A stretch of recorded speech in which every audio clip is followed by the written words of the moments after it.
Bonjour. Dans cette nouvelle vidéo, je vais vous parler de ce qui se passe quand on apprend qu'on a le cancer. Quand, quand, quand le cancer est diagnostiqué, ça passe par 4 phases. La première phase, c'est la découverte. Donc dans mon cas, ça s'est fait au détour d'une échographie, qui a été faite pour toute autre chose. En fait, j'étais allé chez le médecin, mais c'était absolument pas pour ça, et je lui ai parlé d'un petit point que j'avais dans le ventre, et il m'a dit bon, on va passer une échographie de contrôle, c'est peut-être la vésicule, machin. Bon, je passe l'échographie, et là, l'opérateur, je voyais qu'il regardait, puis il me dit écoutez, je suis pas sûr, je vais appeler des collègues. Il a appelé un collègue, deux collègues, et puis au bout de quasiment une demi-heure à regarder les images, à reprendre, à refaire des images, ils me disent écoutez, on pense que vous avez potentiellement des métastases. Donc, peut-être un cancer. Donc s'ensuit un rendez-vous chez l'oncologue. Donc j'ai pris rendez-vous à l'Institut Godino à Reims, qui est assez réputé dans la région et qui n'est pas trop loin de chez moi. Et donc lors de ce premier rendez-vous, l'oncologue donc avait pris connaissance de l'imagerie médicale. J'ai repassé une IRM entre-temps, et donc le verdict est tombé, cancer colorectal stade 4. Alors là est intervenue la deuxième étape, celle de la peur. Alors pourquoi la peur? Parce que quand on vous annonce que vous avez un cancer stade 4, enfin moi en tout cas je connaissais pas trop la maladie, même si mes parents ont été... mon père est mort du cancer et ma mère a lutté contre le cancer pendant 10 ans, d'un cancer du sein, donc qui n'avait rien à voir avec le mien. Mon père était un gros fumeur. Dans mon inconscient, un cancer stade 4 c'était phase terminale. En réalité, c'est pas du tout ça. Un cancer stade 4, c'est lorsque vous avez une tumeur sur un organe et des nodules ou des métastases sur au moins un autre organe. Donc ça veut dire que le cancer est à un stade relativement avancé et qu'il s'est transmis ailleurs. Donc dans mon cas, j'ai des métastases sur le foie. Donc cette deuxième étape de peur a donné lieu à la troisième étape, celle de la colère. Et la colère, en fait, c'est la première chose qu'on se dit, mais pourquoi moi? Pourquoi moi? Pourquoi à 50 ans j'ai un cancer? C'est injuste. Moi par exemple, j'ai jamais fumé, j'ai toujours fait très attention à ce que je mangeais, j'ai écarté énormément d'aliments, enfin déjà je consomme très peu d'aliments industriels, j'adore cuisiner, ça j'en reparlerai, j'ai toujours adoré cuisiner, donc je cuisine quasiment tout ce que je mange, tout ce qui est fast food et nourriture un peu... la junk food, c'est rarissime chez moi. Donc je me suis dit, mais pourquoi? Pourquoi moi? Le troisième facteur, ça peut être l'alcool. Bon, je suis bourguignon, je suis immigré en Champagne, je ne dis pas que j'ai jamais bu, ça serait faux de le dire. Fais attention, je bois jamais la semaine, et même s'il m'est arrivé, comme étant plus jeune, de faire des excès, j'ai toujours bu avec une certaine modération, même si voilà, le week-end, on peut faire quelques petits excès à ce niveau. En tout cas, me concernant, ça fait des années et des années que j'ai écarté l'alcool fort. Les alcools forts de manière générale, c'est rarissime que j'en boive, et quand j'en bois, c'est véritablement de la qualité en toute petite quantité. Mais quoi qu'il en soit, pour moi, c'est pas forcément un élément... je suis très loin de l'alcoolique, hein. Donc pour moi, c'est pas un élément qui a pu être véritablement déclencheur. Et le quatrième facteur, c'est le stress. Donc ça, j'en reparlerai dans une prochaine vidéo, parce que je pense que dans mon cas, ça a été l'un des éléments majeurs. Alors le stress, ça peut être occasionné notamment suite à un choc émotionnel. Comme je viens de vous le dire, j'en reparlerai dans une vidéo, mais ayant discuté avec beaucoup de soignants et de personnes accompagnantes, tous sont unanimes. Généralement, le cancer se déclenche à peu près 6 mois après un choc émotionnel. Donc me concernant, j'ai subi une séparation, quasiment 6 mois, je ne vais pas dire jour pour jour, mais quasiment. Le hasard fait mal les choses, avant que mon cancer ne soit diagnostiqué. Donc ces 4 facteurs, en fait, c'est ce qui... Donc moi je me suis dit, mais voilà, pourquoi? Donc c'était la phase scolaire. Alors, et la quatrième phase, en fait, c'est le choix personnel qu'on va faire face à la maladie. Vous avez 2 types de comportements. Donc ça aussi, c'est en échangeant énormément avec les soignants et des accompagnants on m'a dit, en fait, il y a des personnes qui vont se laisser aller, qui vont être défaitistes face à la maladie, et généralement, ce sont les personnes pour lesquelles ça va mal se passer. Et vous avez les personnes qui se battent face à la maladie. Et moi, la colère que j'ai exprimée au départ, en fait, je l'ai transformée en rage, mais en rage de vaincre la maladie. Alors ça n'a pas été immédiat. Je suis passé par une phase de défaitisme, et c'est grâce à l'aide notamment de 2 amis proches avec qui j'ai beaucoup parlé et qui me voyaient dépérir, et à une période où j'étais véritablement très proche du précipice, j'arrivais quasiment plus à marcher, enfin c'était assez horrible. Ils m'ont secoué les puces, ils m'ont engueulé, et ils m'ont fait comprendre que j'avais pas le droit de me laisser aller.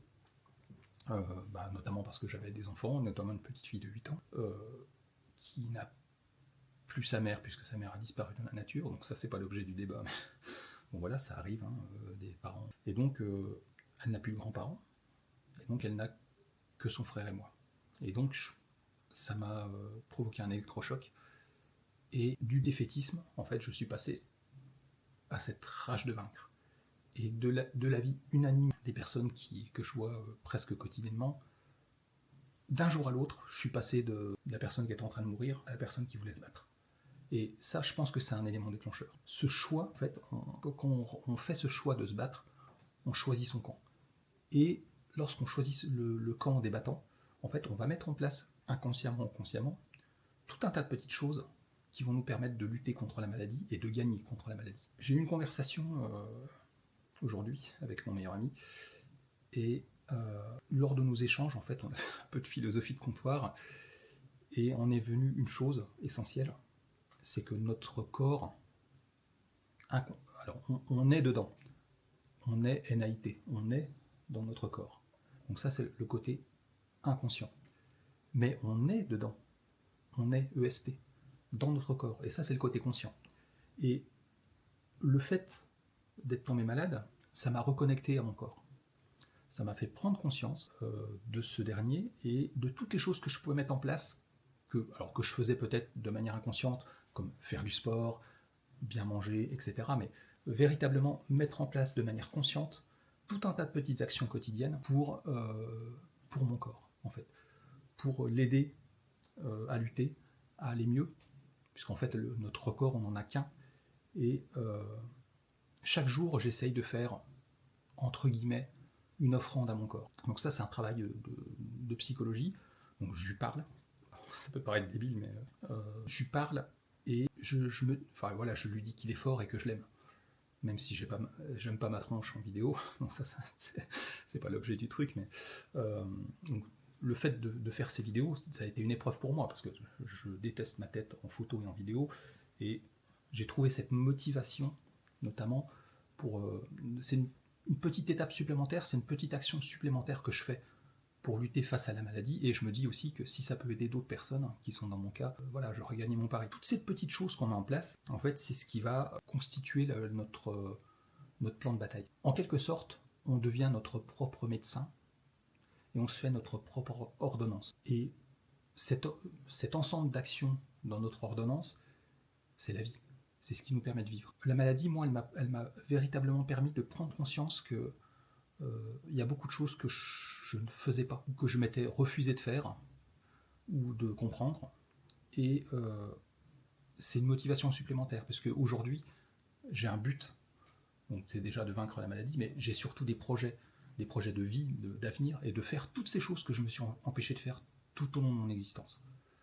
Et ça, c'est un élément qui est, c'est un moteur quand on se bat face à une maladie comme le cancer. Je pense véritablement que le mental, ça fait 70% du travail. Pour reprendre mon cas personnel, donc aujourd'hui je suis sous quadrithérapie. Alors je pourrais pas vous réciter les médicaments, les 4 substances qu'on injecte tous les 15 jours, mais toujours est-il que je n'ai quasiment aucun effet secondaire. Et le fait de ne pas avoir d'effet secondaire, je pense que c'est très lié à toutes les choses que j'ai mis en place, mais aussi toutes les choses que mes accompagnants, je les appelle comme ça, mes amis, ma famille, ont eux aussi mis en place autour de moi pour m'aider. Et cet ensemble de choses, le fait de parler de manière positive face à la maladie, je parle de ma maladie. La différence entre les personnes dont je parlais tout à l'heure, les personnes qui se laissent aller et les personnes qui se battent, c'est que les personnes qui se laissent aller, généralement, elles sont défaitistes dans leur discours. Elles parlent de la maladie comme une fatalité, et quelque part, alors je vais peut-être un peu exagérer dans mon propos, mais elles donnent de l'amour à leur maladie plutôt que de donner de l'amour à leur corps, à leur âme. Et ça, pour moi, c'est un élément véritablement différenciant entre les personnes qui ne vont pas s'en sortir et les personnes qui vont s'en sortir. Et donc, tout ce que je mets en place aujourd'hui, j'essaye de faire en sorte que chaque action, chaque petite chose mise en place soit un élément positif. Positiver. Et quand je parle de la maladie, par exemple, avec mon fils, bon, alors ça, c'est quelque chose qui ne peut pas se faire avec tout le monde. Je n'hésite jamais à lui faire des blagues sur le cancer, parce que pour moi, c'est aussi un élément pour détendre l'atmosphère, on va dire. Et tout ça, en fait, tous ces outils que j'ai mis en place grâce à mes amis, grâce à ma famille, grâce aussi aux personnes qui me suivent au niveau médical, notamment ma psychothérapeute. Ces petites briques, ces petits outils, en fait, c'est ce qui me permet aujourd'hui de me sentir mieux. Et chaque jour, je me sens de mieux en mieux. Je suis à 2/3 de mon protocole qui dure 6 mois. Donc il me reste 2 mois de traitement. Et je me suis jamais senti aussi bien que depuis que je suis tombé malade. J'ai repris quasiment tout mon poids, je n'ai quasiment aucun effet secondaire. J'ai une quadrithérapie, je n'ai jamais eu une nausée. Je peux manger ce que je veux, quand je veux, durant la chimio, aucun problème. J'ai pas bon, je me rase la tête, mais j'ai pas perdu mes cheveux. J'ai pas très peu de problèmes de peau. Ça, j'en reparlerai aussi. Bon, après, je mets en place des choses pour éviter ce genre d'inconvénients. Toutes ces petites choses mises en place au fur et à mesure, le fait de vouloir se battre, de vouloir gagner, de considérer cette maladie comme un ennemi, et chaque jour, chaque instant, de penser, de matérialiser le fait que je gagne chaque bataille et que je vais gagner la guerre, c'est ça qui m'aide aujourd'hui à avancer et à aller de mieux en mieux. Donc c'est pour ça que je voulais faire cette vidéo sur les différentes étapes, face au cancer, la découverte, la peur, la colère et ce choix personnel de se battre ou pas, puisque pour moi c'est véritablement quelque chose qu'il faut appréhender. La dernière chose que je rappellerai, c'est prenez soin de votre corps et de votre âme. Mettez en place, si vous avez une maladie, alors je pense que c'est valable aussi pour bien d'autres maladies que le cancer, aimez votre corps et prenez-en soin. Merci.